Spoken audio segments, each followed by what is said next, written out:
Governor Fallin, thank you so much for being here. Now, during your administration, we've seen unemployment lower to about 30%. We've seen all this job creation. What more can we do?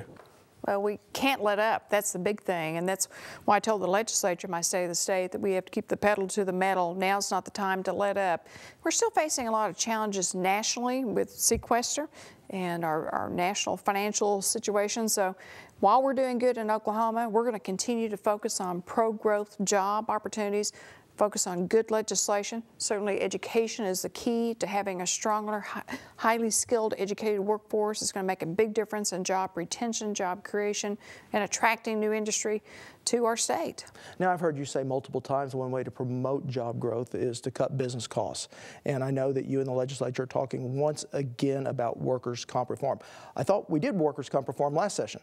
We did it 2 years ago. We passed a good workers' compensation reform bill, and it did make a difference. It actually did help lower the cost of medical costs, but we still have a long ways to go. And so we have an effort going out the Capitol this year and to truly be able to make a huge difference in not only taking care of the injured worker, which is our #1 goal, but to also help focus on creating a better bottom line for our businesses by having reasonable workers' compensation insurance premium costs, being able to look at the fraud and abuse within the system itself, looking at rising medical costs. Rising medical costs are a huge part of our workers' compensation cost itself. And even one of the other portions of my program for this year is to look at prescription drug abuse and how can we lower prescription drug abuse, which can also affect on-the-job injuries.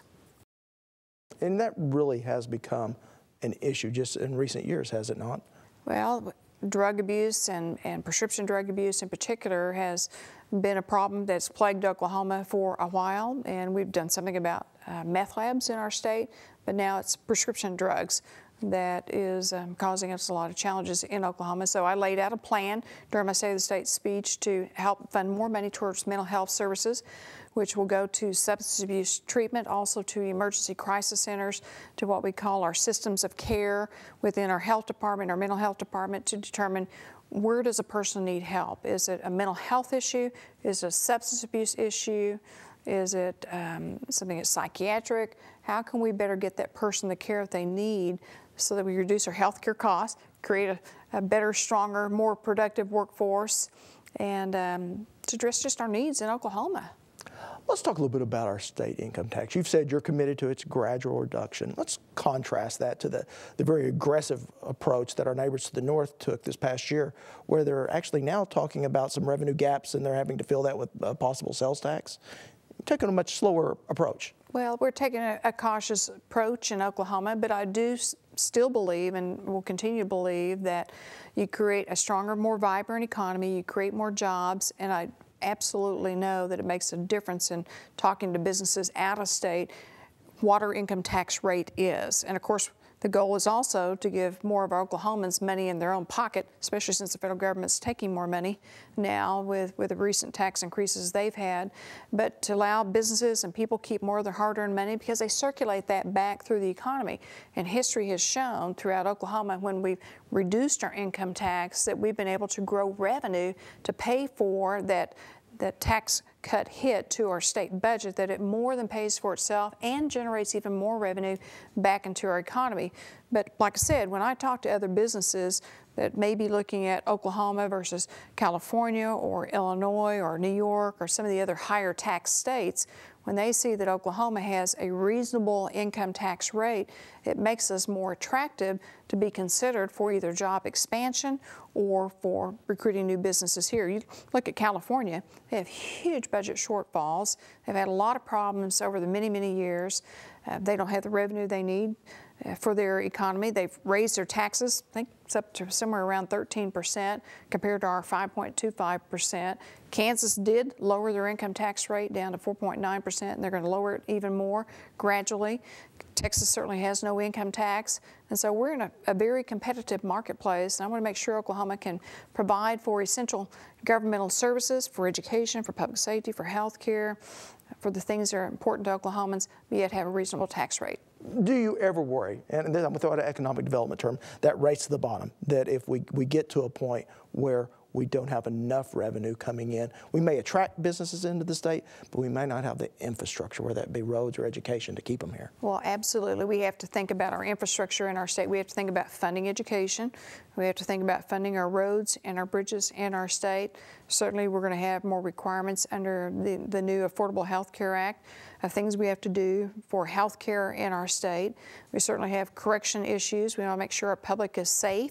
So there are priorities in our state that are essential governmental services that we need to provide for our citizens and have the appropriate funding and revenue sources. But I believe that as you continue to fine-tune and hone your mixture of your whatever your tax level is versus your job creation, that's going to help generate more revenue, as we have seen in the last 2 years. We've had some substantial growth in our rainy day savings account, from going from having $2.03 2 years ago to now having $600 million in our savings account, to having almost $200 million in our revenue growth just in the past fiscal year. So we've shown that as you gradually lower those taxes, make us more business friendly, that you can provide for essential services, have more money for things that you want to do, but it also gives money back to the people. Now, every time I hear you talk about the economy, you always mention the need to have a highly skilled and a highly educated workforce. How does education, whether it be Common Ed, Higher Ed, or Career Tech, how does that all figure in to meet industry's needs? We have to have a highly skilled, educated workforce to meet the needs of our workforce, especially when you have a low unemployment rate like Oklahoma does, 5.1%, which is the fourth lowest in the nation. Stillwater, Oklahoma, where I'm broadcasting from today, has a 3.7% unemployment rate, which is great. And that makes education even more important, because you have to be able to meet the skills needed for the industries that we have in our state. And so we're working with our high schools, we're working with our career technology programs, we're working with higher education to make sure that we're focusing on what are the skill sets needed for our top industries. We call them our economic clusters, our wealth generation clusters, so that we can raise the per capita income and raise the standard of living for our Oklahoma families. And so we've been working really hard on talking to our career technology centers, our colleges and universities, and making sure that we get people who complete whatever program they're going through, whether they're getting a certificate from a career technology center to do some certain type of profession, or whether they're going to college, that they stay in college, they complete college. And then the other side of the coin is making sure that once someone completes high school, that they're ready to learn or go into a career or go into a career technology area, that they're ready at the 12th grade to enter into whatever it is they're going to enter into, education-wise. Now, you mentioned some very ambitious goals last year about trying to get more credentials and more degrees here in the state. What is it, raising them by 67% by 2024? And people kind of gasped, because that seemed like a hard thing to do. How are we doing? We actually beat our goal. In fact, I'm very proud of our technology centers and our higher education institutions. We set a goal to increase the number of graduates, as you mentioned, either in certificates, associate degrees, or higher education four-year college degrees by 67% between now and the year 2022. And the reason we set that particular goal is that we know statistically, by looking at trends in Oklahoma, looking at trends in our labor force in the nation, that we are going to need more than just a high school diploma to fill the type of job skill sets needed in the workforce itself, whether it's getting a career certificate or whether it's getting an associate or a college degree. We know that 80% of our jobs in the future are going to require something more than just a basic high school degree. And so that's why we set that goal. We were able to beat the goal the first year.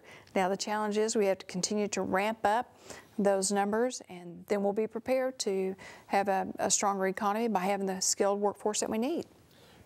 Now, speaking of the economy, you know, we talk so much about the importance of the oil and gas industry, but those prices have been down. But I think it speaks to the overall strength of our economy that while oil and gas prices have been a little bit lower this past year, the economy is still fairly strong. The economy is still doing strong, and natural gas prices have been down, mainly because we've become so good at being able to produce natural gas and oil through horizontal drilling and hydraulic fracturing, that we've been able to produce more throughout the whole nation. And so that's been good for our nation, because my hope is that we'll lead our nation to energy independence so that we don't send our money from America over to foreign countries, that we keep it here in America. We create American jobs, American energy, which I think is important for our national security and our economic security. But it's certainly good for Oklahoma, because we're creating an Oklahoma market for natural gas. And actually 22 states have now joined in our effort on our CNG conversion of state cars and trucks over to compressed natural gas, and we think it's going to be good for our whole nation. Let's talk a little bit more about state government. I know there's $11 billion in unfunded liabilities when it comes to the employee state pension fund. And I know you didn't dig the hole, and I don't want to cast any blame here, but kind of looking to you to fill it. How do we get it done? Absolutely. Well, that's a very big drag on Oklahoma, is having unfunded liabilities in pension systems. And many states, in fact, I don't know, maybe all states have pension problems, and companies have pension problems too. But one of the things we've tried to do is reduce our unfunded liability through pension reforms. And we did pass some great pension reform in 2011 during the legislative session. We had a $16 billion unfunded liability in our pension systems. We've been able to drop that down to $11 billion, which is a huge amount of drop for that, but it's still not good enough. We have to do more to make sure that our pension systems are stable, that they're going to be there in the future for our firefighters, our police officers, our state employees, our teachers, all those who are part of our state pension system. So I have some good ideas, and once again saving some money and financially securing our pension systems. And not only is it important for those who are going to be retiring at some point in time, but it's also important for Oklahoma when it comes to our bonds and the interest rate that we are given when we have bonds that are let, whether it's through local municipalities or whether it's through the state itself. We get lower interest rates if we're more financially stable. And so that's another reason why we need to continue to do pension reform. And I'm looking forward to the legislature sending me some of the proposals back so I can sign them into law. But we've made some great progress, but we still have more room to go. Let's move on to mental health. After you presented your executive budget, I was talking to a police chief, one that I have a great deal of respect for, and he said the increase in funding in mental health is probably one of the best things that could be done for local law enforcement, because that's where they spend much of their time. Absolutely. Well, we've had some challenges with our mental health funding in the state of Oklahoma, so I put some money in there last year. I put a big portion in there again this year, because we're going to focus on trying to get people the help they need so that they don't end up in our correctional facilities, end up in our mental institutions, or those that are hooked on some type of substance abuse don't have problems in their personal lives. It weighs upon our society. Substance abuse issues can affect our poverty levels. It certainly affects those that are incarcerated in prison.